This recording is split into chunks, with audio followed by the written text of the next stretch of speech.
Boa tarde, às 14h01, eu declaro aberta a sessão do Tribunal Regional Eleitoral e questiono da Corte se há alguma observação com relação à ata da sessão anterior. Não há. Aprovada. Expediente algum? Sim, senhor presidente. Por favor.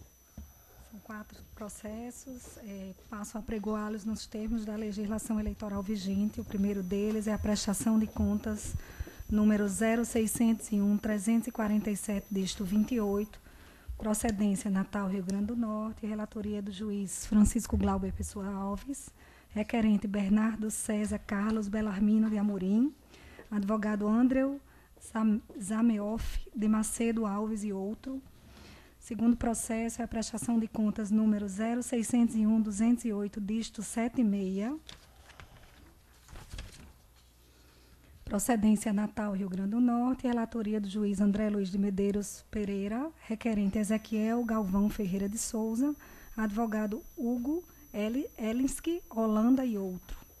Terceiro processo é a prestação de contas número 0601-035, dígito 52, procedência Natal, Rio Grande do Norte, relatoria do juiz Luiz Gustavo Alves Smith, requerente João da Silva Maia, advogado Abraham Luiz Filgueira Lopes e outros.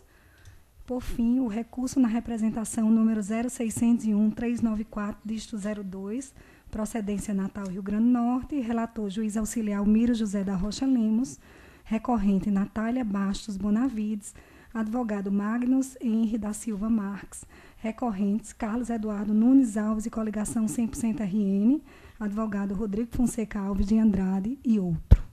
Somente.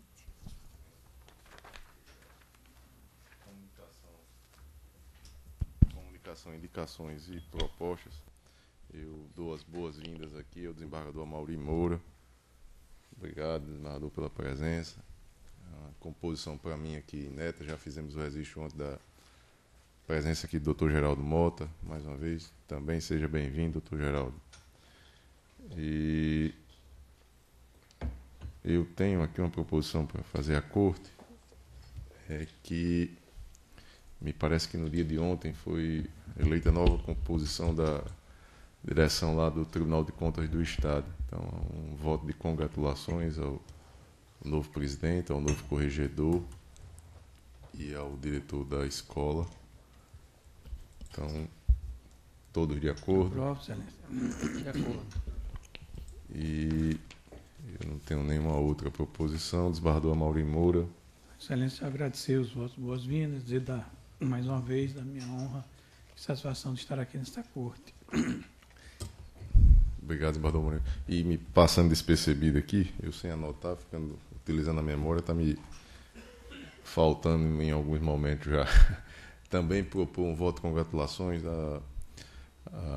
Na segunda-feira será inaugurada a nova sede da Justiça Federal na cidade de Pau dos Ferros. E aí, a proposição que faço é para parabenizar o doutor Marco Bruno, que está à frente aqui da seccional aqui do nosso estado. Então, todos de acordo? De acordo, excelência. E aproveitando, excelência, a propósito de falta de memória, que Vossa Excelência alega que já tem, imagine, um ancião aqui. Por isso que eu gostaria também de, aproveitando a oportunidade de justificar perante a Corte a minha ausência ontem, questões de saúde, eu não pude comparecer, vim hoje um pouco que contrariando a ordem médica, mas essa Corte sempre delicada comigo, já desligou o ar-condicionado aqui, por isso eu queria justificar a minha ausência absolutamente involuntária, senhor presidente. Desembargador Amaury, e que esse precedente não seja utilizado como parâmetro aqui, ainda bem que ele não está observando, viu? Mas Doutor Glauber Alves. Endosso as considerações, senhor presidente. As Vossa Excelência e boas-vindas ao desembargador Amaury, que goza de muito prestígio, porque quando pede para desligar o ar-condicionado, ele é desligado incontinente, mas aqui tem toda uma bancada que precisa reivindicar duramente, desembargador.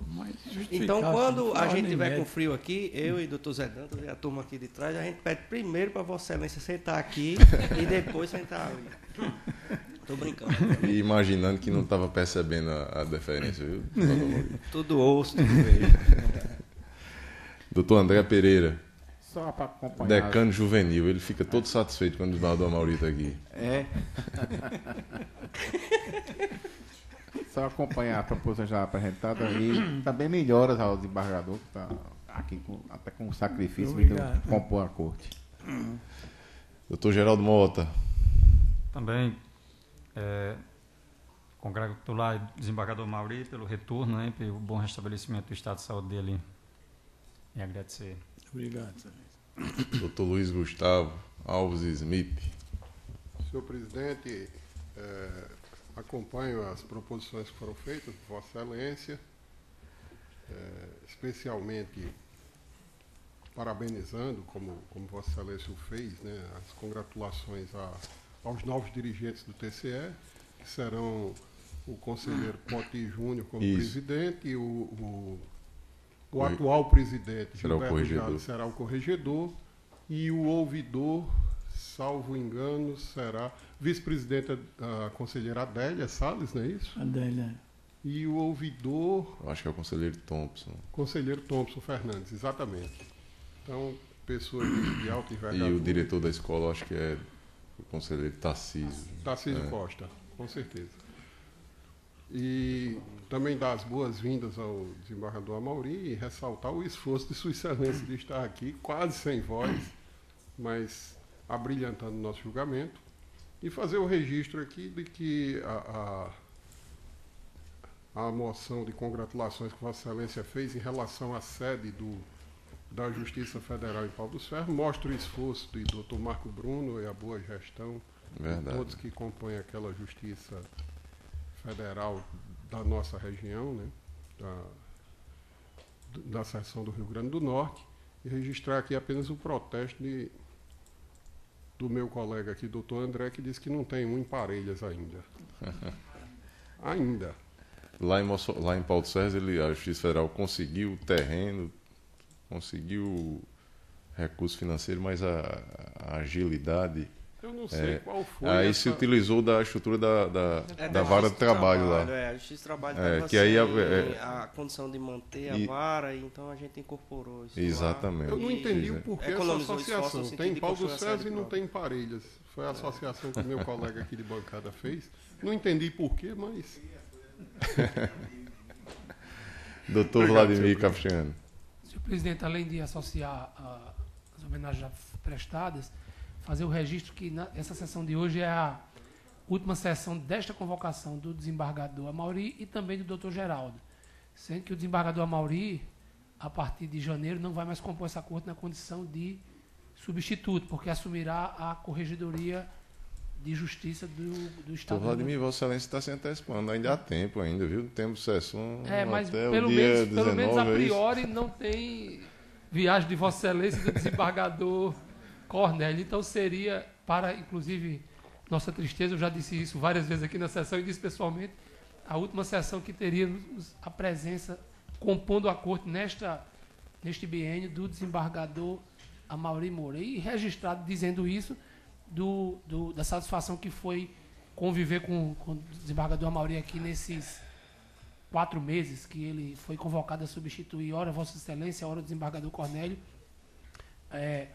Já é de todos conhecida a competência, o conhecimento, a fidalguia do desembargador Amaury. Conviver com ele na bancada é apenas ter o atesto do que a gente já sabia de muito tempo. Então, desembargador Amaury, só dizer que foi uma satisfação conviver com Vossa Excelência por esses brevíssimos 4 meses. O doutor Geraldo Mota, com certeza, virá outras vezes aqui, porque o biênio dele começou de há pouco, né? Ele ainda tem 2 anos de muito tempo aqui com a gente. É só isso. Perfeito. Muito obrigado. E só para falou-se em biênio, comunicar à Corte que já havia encaminhado ao Tribunal de Justiça a notícia da necessidade de indicação do titular na vaga do Dr. André e também do suplente, né, que acabam juntos aí em janeiro, não é isso, Dr. André? 23 de janeiro. E no dia de ontem fiz também chegar ao Tribunal de Justiça a questão do nome da classe do jurista para preenchimento de uma lista de substituto que está vaga e também para a indicação dos 3 nomes na lista titular do Dr. Luiz Gustavo, que encerra em final de abril. Então, comunicando à Corte, esses 4 ofícios foram encaminhados ao Tribunal de Justiça e vamos agora aguardar a deliberação daquela egrégia Corte. Doutora Cibele Benevides. Excelência, me associar a tudo que foi dito aqui, desejar melhoras ao desembargador Amaury e as boas-vindas, como sempre, a ele, que abrilhanta essa corte, ao doutor Geraldo, e também essa despedida, que se espera que não se... Que eles possam vir mais, né? Porque os julgamentos ficam animados, as pessoas se inspiram aqui, além do conhecimento jurídico. Obrigado, doutora Cibele. Opa, pois não. Pela ordem. Agradecer naturalmente as palavras do doutor Vladimir, doutora Cibele. Costumo dizer que isso é excesso de gentileza. Na verdade, eu mesmo não esperava a minha eleição, a corredoria do Tribunal de Justiça, do Poder Judiciário Estadual do nosso Estado. O rodízio que sempre fazemos lá, respeitando a ordem de antiguidade, o colega que seria indicado por questões pessoais, que poderia concorrer, digo melhor, não renunciou à candidatura, ele renunciou à candidatura, ainda que eu tivesse feito vários apelos para que ele aceitasse, mas ele não alegou sempre questões pessoais que não poderia aceitar. De forma que eu não... Foi uma surpresa para mim. E, em decorrência desse rodízio,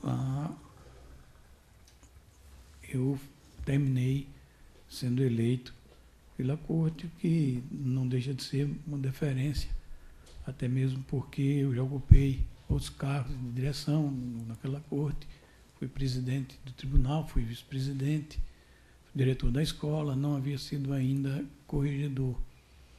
Vou enfrentar essa experiência, que apesar do tempo sempre é uma experiência nova, e não pude recusar naquela eleição, que muito me honra certamente, mas de maneira que também não esperava, por isso não esperava passar tão pouco tempo. Eu disse isso aqui na última sessão que estive aqui, que pelo tratamento que recebi aqui, pela cordialidade que eu recebi aqui de todos os colegas e servidores, de um modo geral, e principalmente do aprendizado, porque a minha vinda aqui me estimulou a rever o direito eleitoral, do qual estava afastado há algum tempo, não totalmente, porque a gente sempre acompanha essas questões eleitorais, mas me estimulou a rever e estudar um pouco mais sobre o direito eleitoral. E isso me fazia repensar a questão da eleição para a corredoria, mas lá o nosso regimento não permite, e nem a própria norma permite agora uma renúncia. Mas eu considero que isso sopesou muito agora e talvez, para mim, não me dê mais essa certeza de que eu acertei quando aceitei a concorrer. Eu poderia renunciar à eleição, mas não posso renunciar agora à investidura no cargo, porque já fui eleito. Então, eu disse naquela sessão, um tom de brincadeira, mas não foi brincadeira, realmente, se eu tivesse experimentado essa experiência, me permitem aqui a redundância, mas pelo menos essa convivência, certamente eu não seria, iria continuar aqui mesmo na condição de suplente. Mas para mim foi uma honra desse breve tempo, senhor presidente, pelo aprendizado, por ter, sobretudo, me permitido a convivência um pouco mais próxima de alguns amigos que já os tinha e outros agora que adquiri aqui, que inclusive pela cordialidade me faz pensar que já os conhecia há mais tempo. Digo isso em relação ao doutor Glauber Alves, que nós não conhecíamos assim de mais de encontros em solenidades, mas não tinha, eu pelo menos não tinha tido esse prazer nem a honra de conhecê-lo tão de perto, ainda que nesse breve tempo da minha passagem por aqui. O doutor Vladimir já o conhecia naturalmente, desde o TJ e nas atuações por lá, o doutor Gustavo também, meu colega, o decano juvenil também, e o doutor Geraldo Mota, juiz lá da Vara da Fazenda Pública, de onde vim para o tribunal, ainda na época jurássica de 1996, e nosso querido colega e amigo presidente, doutor Glauber. A nossa querida, permissão chamando assim, doutora Cibele, eu já conhecia antes dela nascer, porque conheço de perto a mãe dela, que carinhosamente eu chamo de Verinha, porque minha amiga ainda de juventude, nós moramos vizinhos praticamente, e é uma das amizades que eu cultivo até hoje, desde aquela idade. Sei bem que Verinha deve ser uns 10 anos mais nova do que eu, mas que agora se estende naturalmente para a doutora Cibele. De forma que eu renovo a satisfação de estar aqui, o prazer, sobretudo pelo aprendizado, ainda que nesse breve tempo, como disse a Vossa Excelência. Agradeço, ainda que com a esperança de que apareça pelo menos mais uma convocação para poder estar aqui presente, senhor presidente. Senhor presidente, então eu queria propor, já que o desembargador Amaury está arrependido, eu queria propor uma moção do TRE para que o regimento interno fosse alterado e ele pudesse renunciar para ficar mais tempo aqui. Aprovado à unanimidade, viu, doutor Glauber?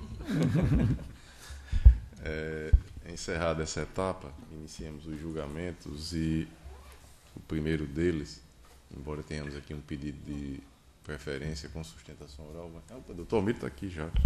Então a corte está hoje enriquecida com a presença do doutor Geraldo Mota, desembargador Amaury, e agora doutor Almiro Lemos, que peço permissão do doutor Glauber para que ele possa integrar a corte. E com isso possibilitar o julgamento do recurso na representação número 139402, relatoria doutor Almiro Lemos. Seja bem-vindo, doutor Almiro. Muito obrigado, desembargador.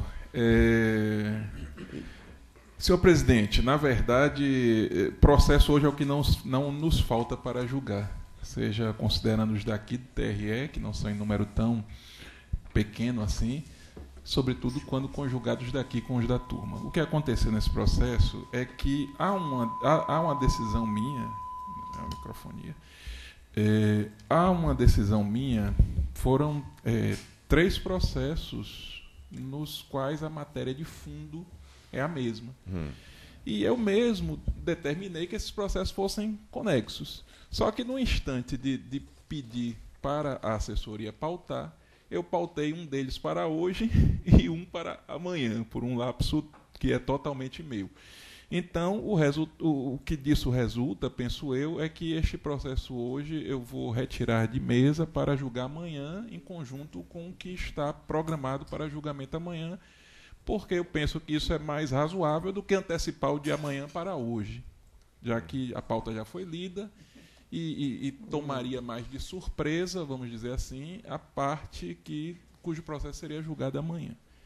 Então, o que eu proponho aqui é isto, é postergar o julgamento desse processo de hoje para permitir esse julgamento conjunto, porque, de fato, no mérito, há uma conexão instrumental, uma possível conexão instrumental em relação à prova, se for adentrar no mérito dos dois processos. Então, por isso, senhor presidente, esse processo é retirado de mesa. E seria o único meio que demandaria a presença de doutor Almiro, só uma dúvida. Eu vejo no despacho, na decisão de Vossa Excelência, que se refere a 3 processos, 3 representações, a 601.416, a 601.394, que é essa que está pautada. Exato. E a 601.413 também. Essa 413. Não houve recurso, ela transitou em julgado. A 413 transitou em julgado. Então será a 416 e a 394. Né? Exatamente, julgadas amanhã. Então, doutor Almiro, obrigado pela presença. Até amanhã. Eu que agradeço e amanhã retorno. Doutor Glauber Alves.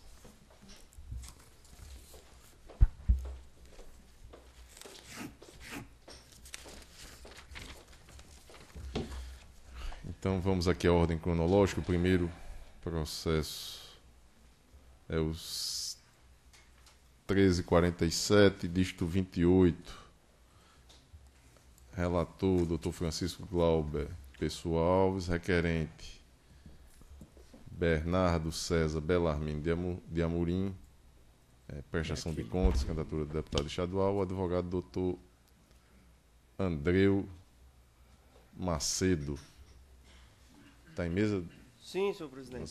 É a prestação de contas apresentada por Bernardo César Carlos Belarmino de Amorim, eleito para o cargo de deputado estadual, referente à movimentação do concurso dessa campanha.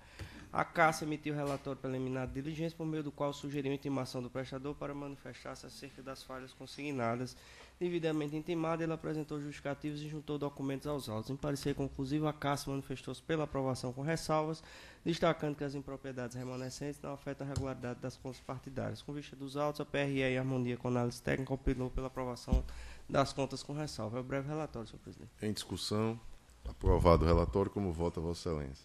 Senhor presidente, eu traço basicamente a linha das normativos aplicados a espécies, que trata de como deve ser o processo das doações em dinheiros ou estimáveis em dinheiros, no artigo 23, Lei 9.504/1997, resolução TSE, da comprovação dos gastos de campanha, dos recursos recebidos e das despesas realizadas antes da entrega da parcial, destacando aqui que essa Corte entende que isso se trata de mera irregularidade e da decisão das contas apresentadas perante a Justiça Eleitoral e princípios de proporcionalidade e razoabilidade, matéria essa já conhecida dessa Corte. Vou, portanto, direto ao caso concreto. A Comissão de Análise de Contas apontou a necessidade de ressalvas quanto ao recebimento de recurso financeiro de pessoa física referente a Lamara Cadidia Gomaia, com indício de ausência de capacidade econômica da doadora para efetuar a liberalidade, já que em consulta realizada em 24 de outubro desse ano, a base de dados da CAGEB constatou-se que ela estava desempregada há mais de 120 dias.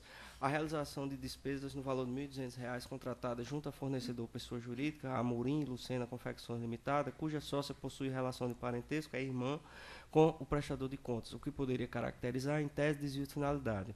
O recebimento de receita e realização de despesas com data anterior ao termo inicial do prazo para entrega da prestação de contas parcial, mas nesta não informados, conforme detalhamento abaixo. Receita, doação estimável em dinheiro recebida de Alisson Alves de Góes, no valor de R$ 1.000, equivalente a 1,01%, e despesas referente ao fornecedor Michael Charles de Acosta, no valor de R$ 4.000, fornecedor Miquelas Stanley Moraes Gugel, valor de R$ 4.500, fornecedor Pablo Allende Azevedo Nunes de Aquino, valor de R$ 4.000, fornecedor César Raire do Amaral Bezerra, nomes diferentes, né? Valor de R$ 2.000, e o Macedo Advogados Associados no valor de R$ 10.000. No que respeita à inconsistência anotada no item 1, o prestador de contas afirmou que a doadora não se encontra desempregada, posto que atua como dentista em clínica autônoma e exerceu atividade remunerada junto ao município de Apudi, no ano base para verificação do limite de doação, que é 2017, e que o valor doado está aquém do limite determinado pelo artigo 29 da Resolução TSE 23553/2017, a saber, 10% dos rendimentos brutos aferidos. Nessa linha, anexou cópias dos seguintes documentos: contrato de trabalho por prazo determinado, celebrado entre a doadora e o município de Apudim, em 8 de maio de 2017, no qual se fixou a remuneração mensal no valor de R$ 2.200, e a declaração de ajuste anual do imposto de renda da doadora, referente ao calendário de 2017, no qual consta com total de rendimentos tributáveis o valor de R$ 15.230,82.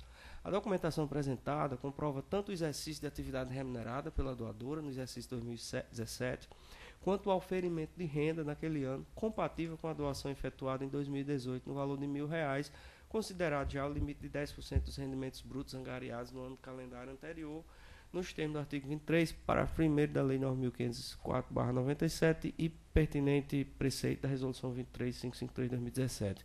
Nessa perspectiva, tem-se por regular a doação efetuada, já que o prestador de contas procedeu ao devido registro da liberalidade na prestação de contas, e 2, demonstrou a capacidade econômica da doadora para efetuar a doação, que correspondeu a 6,64% da renda recebida no ano anterior ao pleito, em atendimento ao limite legal de doação.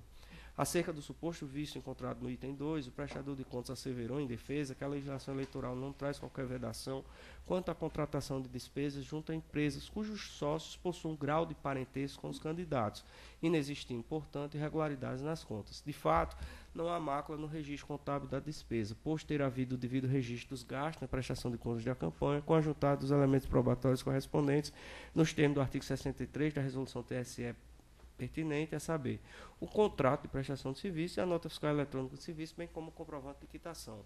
Eventuais indícios e suspeitas de irregularidade na contratação de serviços junto a fornecedores cujos sócios pertencem à família do candidato não induzem automático necessária irregularidade nas contas de campanha, sobretudo quando inexistente nos autos prova apta a indicar uma suposta fraude ou conluio com vistas à apropriação indevida de recursos públicos ou outro dado concreto de ilicitude. Tanto é assim que o órgão técnico ressaltou, no parecer conclusivo, que a falha limitou-se ao campo dos indícios, sem repercussão nas contas, não sendo, por isso, considerada em sua manifestação final. De certo, nos termos dos artigos 7, 8 e 94 da Resolução TSE 23553/97, em se verificando indício de fraude ou ilícito eleitoral sem repercussão nas contas, cabível a comunicação do fato ao órgão ministerial para fim de devida apuração e, se o caso, posterior ao ajuizamento da ação eleitoral pertinente. No tocante à terceira falha, única em ensejar ressalvas nas prestações de contas, o prestador de contas salientou que, quanto à receita, que é a doação estimável em dinheiro, reconheceu que, de fato, houve ausência de anotação nas contas parciais apresentadas, ressaltando que a falha foi corrigida por ocasião da apresentação final das contas. E, B, em relação às despesas, negou o vício apontado, justificando que os contratos correlatos foram informados na prestação de contas parcial, deixando de informar tão somente os valores despendidos, anotados apenas na prestação de contas final, já que o pagamento respectivo ocorreu após a data limite para a apresentação das contas parciais. Acerca da justificativa indicada na linha B, acima, a unidade técnica pontuou que o início da prestação de serviços que originaram os dispêndios do candidato, consultoria jurídica, assessoria contábil, assessoria de marketing, assessoria de imprensa, ocorreu em datas anteriores à entrega das contas parciais, circunstância que induz o dever de informá-las por ocasião da protocolização das contas parciais, o que de fato não ocorreu. Conquanto as omissões importem em desatenção como ano incerto no 52, parágrafo 4 da Resolução TSE, vez que os dados não foram consignados na prestação de contas parcial, tal fato caracteriza falha de natureza meramente formal em consonância com a jurisprudência pacífica desta Corte, citada no voto anteriormente. Saliento que a falha formal é relevante, considerando o significativo percentual dos dados omitivos, que é 1,01% e 24,94% das despesas, já que não verificado prejuízo à fiscalização dos valores por essa justiça. A inclusão no balanço final contábil de todas as receitas auferidas e dos gastos efetivados durante a campanha evidencia a boa-fé do candidato e possibilita a esta justiça aferir a conformidade, remanescendo uma única falha e sendo ela de natureza formal, que não prejudica a necessária auditoria da escrituração contábil, a aprovação das contas com as ressalvas é medida que se impõe. Daí porque, senhor presidente, voto pela aprovação das contas com ressalva com relação a Bernardo César Carlos Belarmino de Amorim. É o voto. Doutor André Pereira, como vota Vossa Excelência? Com relator, senhor presidente. Doutor Geraldo Mota. Acompanho o voto. Doutor Luiz Gustavo. Com o relator, senhor presidente. Doutor Vladimir Capistrano. Acompanho o relator, senhor presidente. Desembargador Maurinho Moura. Também, excelência, com o relator. Julgado a unanimidade nos termos do voto do relator. Acórdão publicado em sessão, não é isso? Sim, senhor presidente. Senão não é publicado. E, na sequência, o processo é a prestação de contas número 1035, diz 52, o relator é Dr. Luiz Gustavo, requerente João da Silva Maia, deputado federal, advogado Dr. Abraão. Fará sustentação, doutor Abraão? Não fará. Então, tem a palavra doutor Luiz Gustavo e não tem sustentação oral. Senhor presidente, só para registrar que já fiz no PJ que eu tenho impedimento deste processo. Impedimento anotado, doutor Luiz Gustavo tem a palavra. Pois não, senhor presidente. Tratam os autos de prestação de contas de campanha apresentado por João da Silva Maia, que concorreu ao cargo de deputado federal nas eleições de 2018 pelo Partido da República. Publicado o edital, ato contínuo, a Comissão de Análise de Contas expediu o relatório preliminar de diligências, no qual apontou a existência de falhas a serem saneadas. Em resposta, o requerente esclareceu pontos obscuros da prestação e juntou documentos. Parecer técnico conclusivo, opinando pela aprovação das contas com ressalva.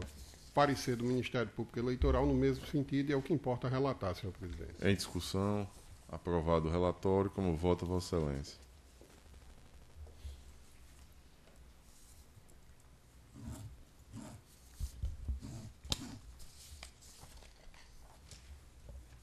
Senhor presidente, passando ao voto, as falhas apontadas, segundo consta do parecer técnico conclusivo da CACEL, foram detectadas algumas irregularidades na prestação de contas final apresentada pelo requerente, que após diligência não foram capazes de macular a regularidade da prestação.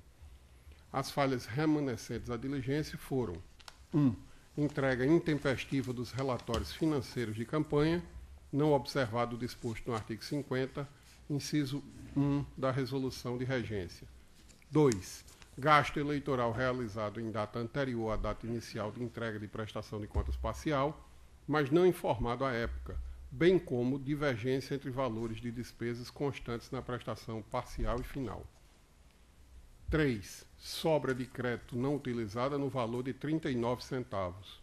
E 4. Ausência de comprovante de recolhimento de sobras de campanha no valor de R$ 93,45. E eu digo, senhor presidente, e o voto está disponibilizado, que quanto a essa falha apontada no item 1, que seria o descumprimento ao artigo 50, inciso 1 da resolução, aquela obrigatoriedade de informação dentro de 72 horas para divulgação na página da internet, relativa aos recursos financeiros, eu, a exemplo do que foi decidido ontem em processo de minha relatoria, no mesmo sentido, eu reconheço que, embora se verifique do ponto de vista formal que houve o descumprimento da norma, dado o desrespeito ao prazo de apresentação, que seria essas 72 horas já mencionadas, todavia, sob o prisma material, não se observa nenhum prejuízo à transparência das contas, tampouco obstáculo à fiscalização desta Justiça Eleitoral e da sociedade, pois os relatórios foram apresentados de forma que a apresentação, ainda que a destempo, cumpriu a sua finalidade ontológica. Não houve, portanto, ausência, mas apenas a apresentação fora do prazo, em ordem a, na conformidade com o permissivo do parágrafo 7º da mesma norma, reclamar um juízo de proporcionalidade e considerar a falha como de só menos importância. O mesmo, eu digo que ocorre em relação à falha referida no item 2, que diz respeito à existência de gasto eleitoral realizado em data anterior ao marco inicial para entrega da prestação de contas parcial, mas não informado naquela época, bem assim divergências que foram verificadas entre valores de despesas constantes na prestação parcial e final. Trago jurisprudência dessa Corte no sentido de que a arrecadação de recursos e a contratação de despesas antes das prestações de contas parciais, que não foram nelas informados, mas que chegaram ao conhecimento da Justiça na prestação final, não impedem a atividade fiscalizadora. E, nesse sentido, eu trago aqui, no voto escrito, tem uma jurisprudência do Dr. Almiro Lemos, e, assim sendo, nesse ponto, eu também não vejo nenhuma mácula suficiente a caracterizar ou a induzir a uma desaprovação das contas ora apresentadas sob esse prisma, esclarecendo ainda que restarem esclarecidas as divergências de valores apresentados entre as prestações de contas parcial e final. Quanto à falha do item 3, consta uma sobra de crédito não utilizado no valor de 39 centavos. Tal valor se refere à sobra de uma fatura paga por serviços a serem prestados pelo Facebook. Explico. O Facebook trabalha com sistema de créditos, no qual o usuário paga previamente, determinado valor à empresa, e na medida em que os serviços vão sendo prestados, os valores a ele referentes vão sendo debitados do crédito já adquirido junto àquela instituição. No caso dos autos, o requerente pagou antecipadamente um boleto bancário adquirindo créditos no valor de R$ 5.000.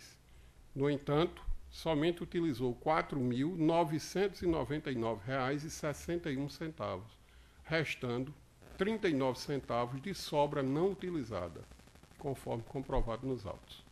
De certo, não obstante a existência de sobra não utilizada, o valor dela é ínfimo e nem de longe compromete a regularidade das contas.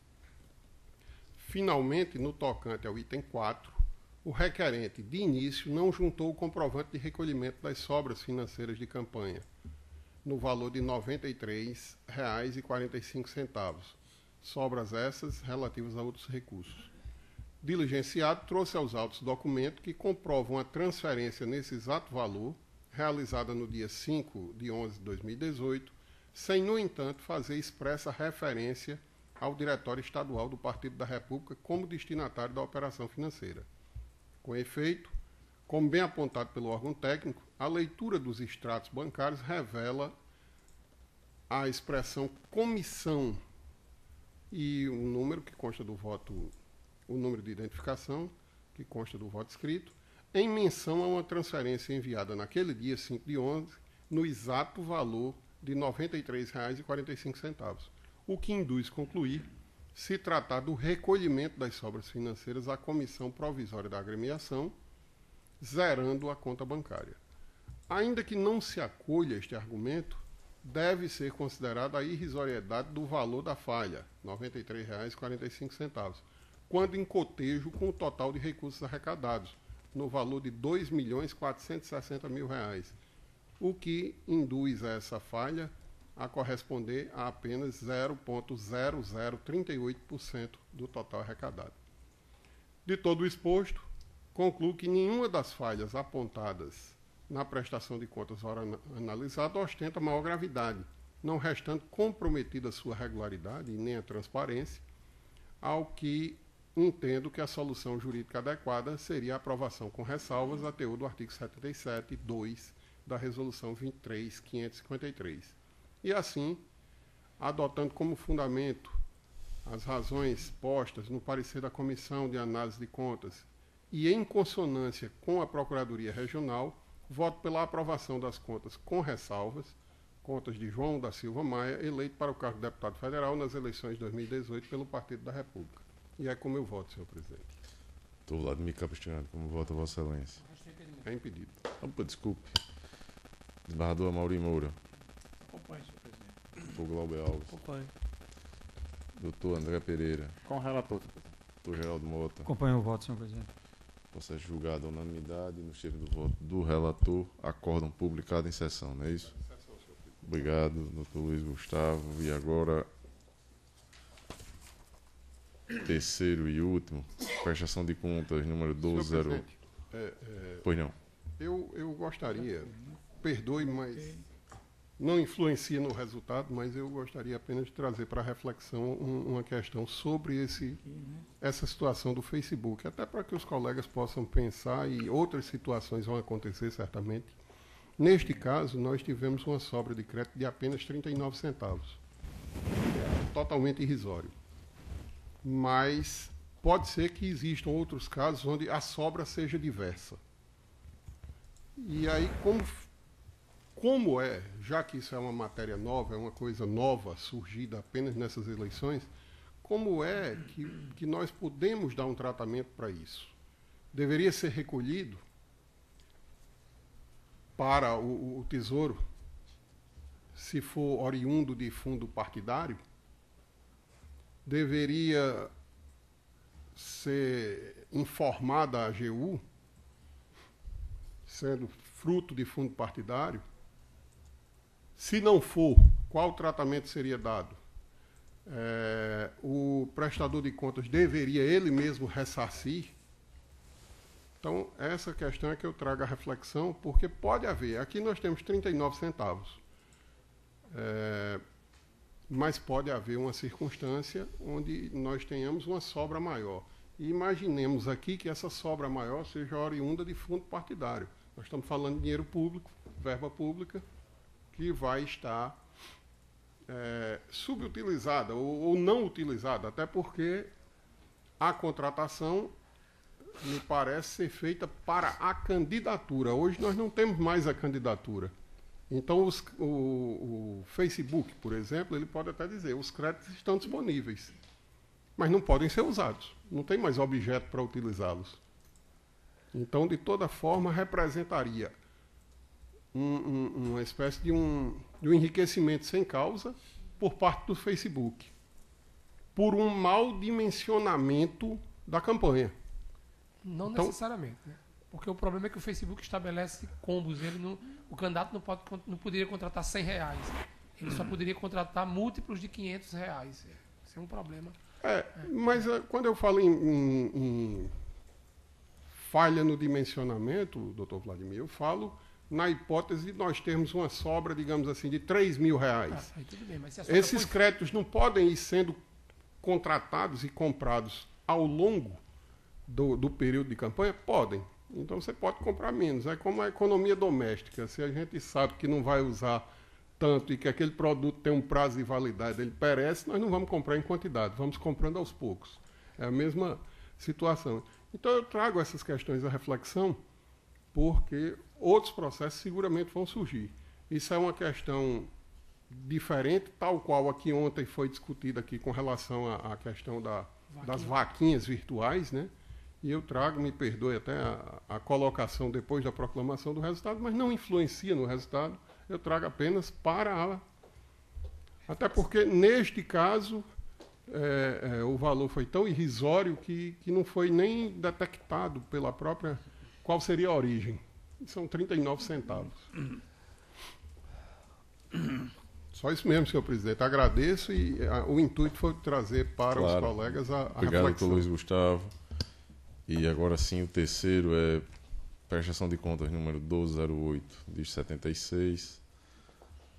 O relator é doutor André Pereira, requerente Ezequiel Ferreira de Souza, concorreu ao cargo de deputado estadual, o advogado doutor Hugo Holanda.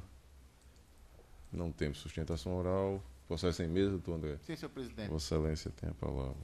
Trata-se de prestação de contas do candidato Ezequiel Galvão Ferreira de Souza, referente à campanha do cargo de deputado estadual nas eleições de 2018, em atendimento à previsão legal e da resolução do TSE. A Comissão de Análise de Contas emitiu relatório preliminar de expedição de diligência e solicitou a intimação do candidato para a complementação das informações, obtenção de esclarecimentos, bem como saneamento das falhas apontadas. Intimado, o candidato prestou esclarecimentos e apresentou documentos. Com nova vista dos autos, a Comissão de Análise Eleitoral, de Contas Eleitorais, emitiu parecer conclusivo, opinando pela aprovação com ressalva das contas. O parecer da Procuradoria Regional Eleitoral, pela aprovação das contas com ressalvas. É o relatório, senhor presidente. Em discussão, aprovado o relatório. Como vota Vossa Excelência? Eu voto, senhor presidente. E eu digo que as contas foram apresentadas. Se quiser resumir, doutor André, fica à vontade. As contas foram apresentadas dentro do prazo legal. Resumido já é da meu feitio, já é minha cara aqui dessa corte. Então, senhor presidente, as falhas apresentadas foram o descumprimento no prazo da entrega do relatório financeiro, a realização de despesas que foram pagas com quantias financeiras provenientes da contra outros recursos, mas que foram registrados no SPCE, como provenientes da conta destinada à movimentação financeira do Fundo Especial de Financiamento de Campanha, e a realização de gastos antes da entrega das prestações de contas parcial, não informada na época daquelas parciais. A questão foi sanada, até porque no relatório final se saneou o ponto 1 e 2, E no que diz respeito à segunda falha, o prestador de conta utilizou despesas no nome em outros recursos, mas uma falha meramente formal que não prejudica a análise da conta. E nesse sentido, senhor presidente, eu encaminho meu voto pela aprovação com ressalvas das contas do candidato Ezequiel Galvão Ferreira de Souza, referente à campanha ao cargo de deputado estadual. Atendendo a pedido de Vossa Excelência, eu resumi o voto, já que não vislumbro maiores indagações. Obrigado, doutor André. Doutor Geraldo Mota, como vota Acompanhamento relator, senhor presidente. Doutor Luiz Gustavo. Acompanho integralmente o decano juvenil. Doutor Vladimir Capistrano. Acompanho o relator, senhor presidente. Desembargador Amaury Moura Sobrinho. Acompanho, excelência. Doutor Glauber Alves. Acompanho, senhor presidente. Processo julgado à unanimidade, nos termos do voto do relator. Acórdão publicado em sessão, não é isso, doutor André? Acórdão publicado em sessão. Nenhum outro processo em mesa, apto a julgamento. Então, às 14h46, eu declaro encerrada. Só antes de encerrar a sessão, na sexta-feira, 7, nossa sessão está agendada para que hora, doutor Vladimir? Às 9. Às 9 horas. Tinha como antecipar para as 8 horas? Não, deixa eu explicar. Porque temos compromisso. Na sexta-feira tem... Pois é, e tem uma AIME do doutor Francisco Glauber na sexta-feira. E na sexta-feira, dia 7, na falta de quem condecorar, eu fui indicado lá no Tribunal de Contas para receber a medalha. Mas qual será o horário no Tribunal de Contas? 10h30. 10h30. Então, começando às 8, pode ser que dê tempo. Às 8 Porque horas. nós teremos problema no dia 14 também, que tem uma solenidade na Assembleia que o desembargador Cornélio... Também vai... E lá é às 9, então não tem, nem às 8 vai resolver o problema. No dia 14.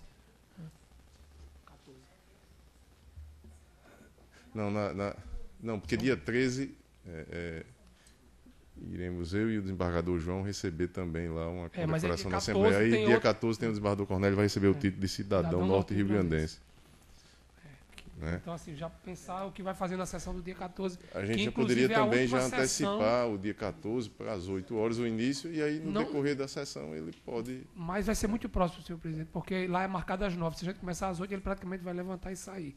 E é o último dia de julgamento de prestações de contas, e o desembargador Cornélio é o relator do maior número de processos de prestação de contas. Então, é inclusive possível que no dia 14 ele tenha muitos processos para relatar. Então, se a gente iniciar às 8... e der prioridade aos processos da relatoria dele, ele irá sair mais cedo. Que a prestação de contas não precisa... Ele é relator de 22 processos. É o maior número de processos de uma relatoria do desembargador Cornélio. Mas tem que julgar todos. Sem prestação de contas tem que julgar. Mas, muito embora tenha até o dia... 14. Até o dia 15, mas dia 15 não tem sessão. No dia 15, sábado. Não temos. É uma possibilidade, né? Mas, inclusive, está sobrando bem, para Vossa Excelência refletir, eu só acho que de 8 horas vai ficar muito apertado para o desembargador Cornélio. Se de 8 vai ficar apertado, 9 fica impossível. Não é verdade? Então, a ideia é 14, né, senhor presidente? Não, é isso que eu estou dizendo. Antecipar para as 8. Ou então passar para as 14. Passar para as 14, mas aí eu acho que na sexta-feira fica mais... Dia 14. Que é o último dia... É o dia do aniversário do doutor André também. Nós só temos esse problema, que é o último dia de sessão para julgar todas as prestações de contas até o dia 14. São 71 processos. Não, mas doutor Vladimir, vamos fazer o seguinte. A gente agenda para as 8 horas. O desembargador Cornélio, a gente pode dar prioridade aos processos que sejam da sua relatoria. E aí vamos julgar e, encerrado o tempo para julgamento dos processos da relatoria dele, ele vai pedir permissão da corte para se ausentar e vai até a Assembleia receber o título de cidadão norte-grandense. Eu acho que é a maneira que temos de fazer. E acelerar aqui para que a gente possa também prestigiá-lo lá. Desembargador Amaury, sua experiência aí nos Orienta em que sentido? Tem que ser dia todos. Aí ele não pode, como é que vai poder suspender? Não, os da relatoria dele... Dia 19, né? Não, 19 é 19 a... não, a gente tem que julgar até 19 é a 3 dias diplomação. antes da diplomação. É. Dia 14 seria outro dia. Eu dia sugiro a seria dia gente 15. discutir isso com ele presente. Ele sabe da conveniência e da agenda dele. Inclusive, pode ser que os processos dele sejam trazidos antes. Nós Pode temos trazer 59 antes, processos exatamente. ainda Vamos para resolver julgar. um problema cada vez. O problema é de sexta-feira, não é isso? Pronto, tá resolvido. Depois, um de cada dia, né? Temos Não, mas doutor Glauber, mas eu estou dizendo, se a gente... pode ser também, porque eu estou imaginando, sexta-feira agora, teremos ainda mais 7 dias. Faz sentido a gente deixar Nós temos 7 a sessões. chegada dele amanhã aqui, com a presença dele, e deliberar no sentido de antecipar. Mas, detalhe, nós também temos interesse em prestigiar a solenidade. Então, ainda que para ele seja difícil encerrar, iniciando às 8, o julgamento dos processos da sua relatoria, para a gente fica possível a presença, ainda que alcançando lá o final da solenidade, iniciando às 8, porque se iniciado às 9 é 1 hora a menos aí, vai complicar ainda mais. E minha Não dá de experiência, jeito que não nenhum. é tão longa, indica que essas sessões nunca começam na hora, não. Não, às 8 horas tem iniciado aqui. Não, Lá, não a nossa, mas sim. lá. Sim, mas lá que inicia às 10. São, como o doutor Vladimir disse, uma quantidade significativa de processos que ainda demanda diligências. Não, mas eu tô dizendo, mas a questão ultrapassa os limites do desembargador Cornélio, porque nós também aqui temos interesse, pelo menos eu tenho interesse em participar da solenidade. Iniciando às 9 horas, eu vejo dificuldade de chegar a tempo. Se iniciar às 8, cria uma possibilidade. Então, 8 horas. Decano, do decano, dia 7 e 14. 14 à tarde não pode. Então, doutor André concorda, doutor Luiz Gustavo, doutor Vladimir, doutor Geraldo, doutor Glauber. Senhor presidente, eu votaria com relação ao compromisso de Vossa Excelência e eu prefiro esperar do desembargador Cornélio, que ele daria a opinião dele. Eu me sentiria mais confortável. Mas nesse caso, doutor Glauber, eu virei... Mas amanhã a gente decide isso, ele está aqui amanhã. Mas aí não tem necessidade de se aguardar para amanhã, porque já não depende exclusivamente de Cornélio. Eu também tenho o interesse em participar da sessão, que será entregue o título de cidadão norte-riganense. Mas eu entendo que eu decidiria melhor depois de ouvir o desembargador Cornélio, senhor presidente. Então, nesse caso... dia 7 não, fica o doutor Glauber vencido nessa deliberação. Nesse caso eu me abstenho. Assim, não é uma situação de urgência, não vejo essa necessidade tão imediata. Então, dia 7 e dia 14, o horário da sessão será às 8 horas da manhã. Às 14 horas e 54 minutos eu declaro encerrada a presente sessão.